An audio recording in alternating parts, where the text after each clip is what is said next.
Welcome back again to TRX's For the Love of the Run series. We're going to continue on this journey to make you a faster, more efficient, and more durable runner.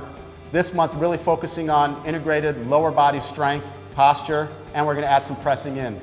Once again, here with David Torrance, professional track athlete, sub 4 minute miler. Dave, can you talk a little bit about the need for lower body strength and why a runner would use upper body exercise to help with running? Yeah, so a lot of runners tend to be very quad dominant, and by utilizing these exercises to activate the posterior chain, you're going to see a runner being better able to be more powerful and more efficient. And then as for the upper body stuff, being able to work on your torso and chest, even though it's not leg centric, it's still going to make you a more balanced and strong runner. So that's what we're going to get into. We're going to do some foundational movements around lower body, really activating the posterior chain on the squat and using that press to keep the core nice and tight so you don't collapse toward the end of a run. All right, this first move or this first exercise is one of my favorite mobility strengthening exercises. Dave, we're going to do a squat, but we're going to do it from the bottom up. So I want you to grab both handles, stand facing the anchor point, walk yourself back, elbows about 90 degrees, get yourself in a nice, just tall standing position here. Good. Hide those ribs. Good. Now let yourself go back like you can do a nice easy row.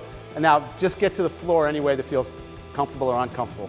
So typically when people go into this movement here, you're going to see a little bit too much flexion in the spine and not enough dorsiflexion at the ankle. Your posture is actually a little bit too good. I want you to get ugly for a second. Yeah, there we go. That's what I'm used to seeing. So the first cue we're going to do is just have you come to a nice open chest and tall spine. Tall, tall, nice, nice. And that actually got you to rock forward into those ankles a little bit. I want you to pull yourself forward into those ankles a little bit more. And if you need to walk forward a little bit, that's fine. We want you to find a nice posture here at the bottom. Good. Now I want you to get into a position where you feel like if I were to come by and cut the strap, you might not fall backwards. Not bad there. Give me a broader chest. Nice. So that's a nice bottom of a squat position. So now I want you to take your hands from that bicep curl position and turn it into a tricep press as you stand yourself up. Push it up. Good. Full extension at the top. Lock those arms out. Good. Nice, strong, active plank here. Lean back. Squat down. Tall spine. Rock yourself forward. Own this bottom position for a second. Nice, tall chest. And now, good. This tension in the straps is helping unload his body for a nice looking squat, and it also gives him some reflexive core stability. Come up into the tricep press. And now let's just pattern it from here. I want you to go down. Good. Down. Drive up. Full extension to the top. Good. And relax. Nice little general mobility warm-up. We're going to go into our TRX hamstring runner. So I'm going to have you stand, or have you get on the ground facing the anchor point. And now you're just going to put 2 fingers in the bottom of the foot cradles, wider than your body, roll back, drop both heels in at the same time. Excellent. And now straighten out those legs. Good. Head back. And a quick check, back of your head, in the middle of your shoulder blades, your spine's on the floor, tailbone's on the floor.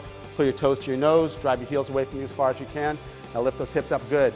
Now I want you to level that belt line. Good. Don't arch that back too much. Good. Now I want you to feel like you're driving that right leg away from you and pull that left leg in. Don't let there be any sawing. Good. Extend back out. Now drive the left leg away from you. Good. Out. Come back down. Good. So the key here is to not get things going really fast. Is to make sure we're locking in the core and getting good hip mobility. Bring those feet out. Let's go to a chest press. So go ahead, grab the handles, stand facing away from the anchor point, walk yourself in. And the whole thing is about stance and start here. So I want you to walk those feet back a little bit more. Have your feet together. Get up on the balls of your feet. And now, get rid of those wrists. Nice.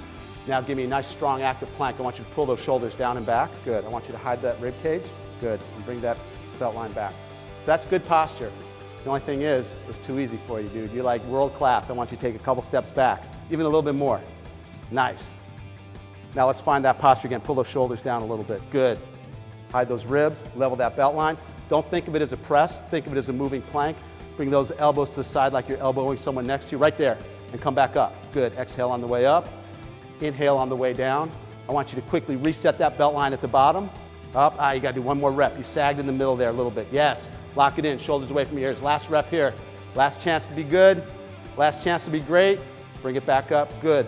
Lost a little bit. Let yourself step out of it. Lost that posture just a little bit, so we'd go back and we work on getting that plank moving. We could even have you take a step out. But the whole idea here is to make sure we're building up that core stability, so as you start to run, that torso is not going to break down. So that was our great sequence for this week. Make sure you check back to trxtraining.com/running for more TRX tips and workouts.